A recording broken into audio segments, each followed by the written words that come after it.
In essay number 4, you're going to be putting to work all of the skills and techniques that you have read about in chapter 10.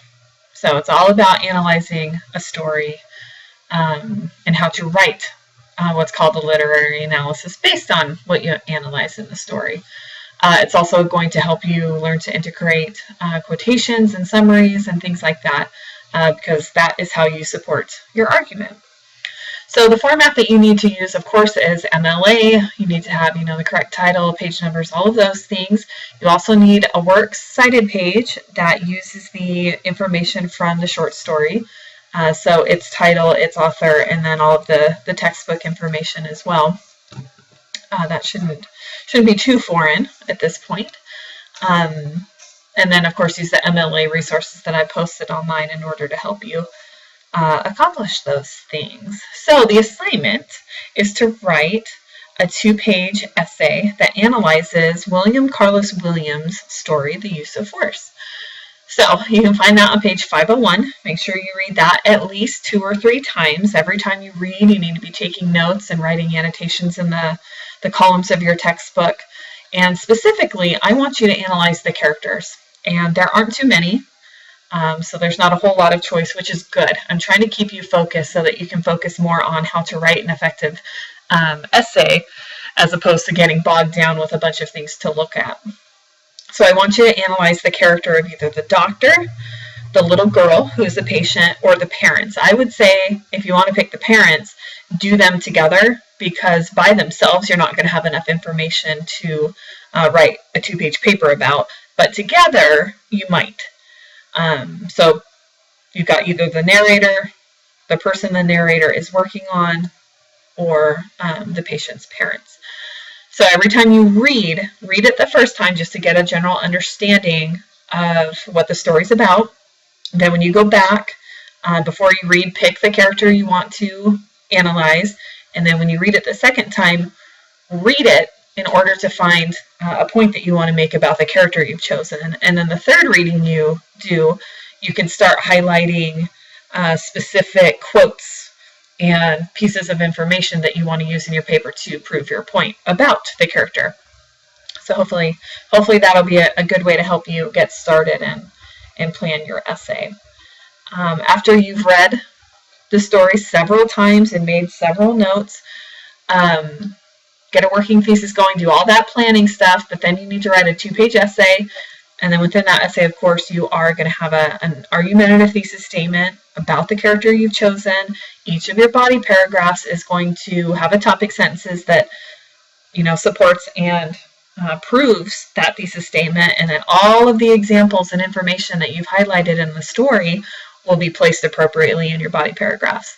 Okay, make sure you have an introduction that sets proper context for the story. Name the author of the story, the title of the story, the character you're working with, any other pertinent information you feel you need, and then, of course, your thesis statement. Do not forget that, and make sure, as we've covered in the Chapter 10 lecture, that your thesis statement presents an argument that you are then going to support and prove in your body of your essay. Of course, you need to close off with an effective conclusion that wraps up your paper and leaves your reader with a powerful ending that proves that you have a viable point being made in your paper. So have a good start, a good finish, and good information in between.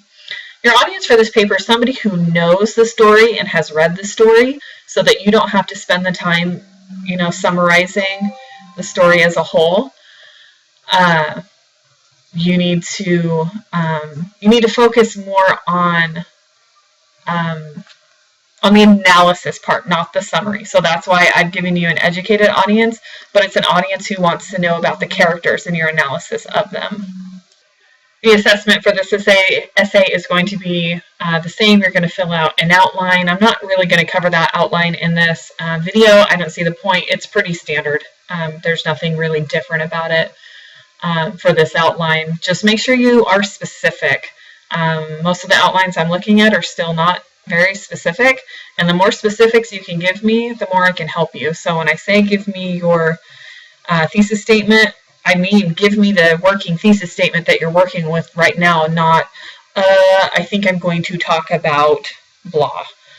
So be more specific. You'll get some points for filling out the outline, and then of course you'll turn in your final draft of your essay, and that will be worth 50 points. So moving on to the grading rubric, and we will cover that because there's always specifics. Make sure you include this specific rubric with your paper because they are they're different for each essay that you include. Oh, it says essay number 3, but it's actually essay number 4, so I fixed that.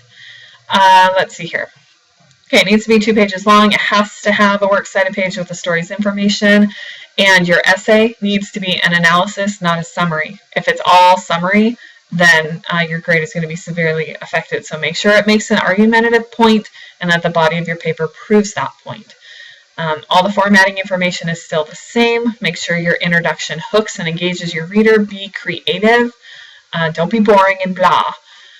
Make sure that you provide adequate context for your story and where you're going with it. Make sure you also include your argumentative thesis statement and that you stay focused on that in the rest of your paper. Use transitions, develop your ideas and support them appropriately. Use explanations every time you use a direct quote. Use topic sentences at the beginning of every body paragraph. Make sure every body paragraph only focuses on one main idea, and stay focused on that main idea as you develop each paragraph. Use direct quotes. Use in-text citations for every quote and summary that you use. Make sure you introduce every quote that you use. Make sure you vary your sentence structure.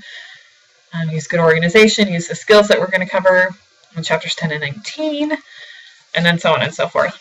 Make sure you're not using you, and make sure you're not narrating. I don't want your opinion. I want your analysis. So there's a big difference. Don't present it as your opinion because that just undermines it and makes it a much more informal and ineffective. So that's the nitty-gritty of this paper. If you have any questions on it, let me know, and I will do my best to clarify for you. But I hope you enjoy it, and I hope you enjoy working with the story. So have fun.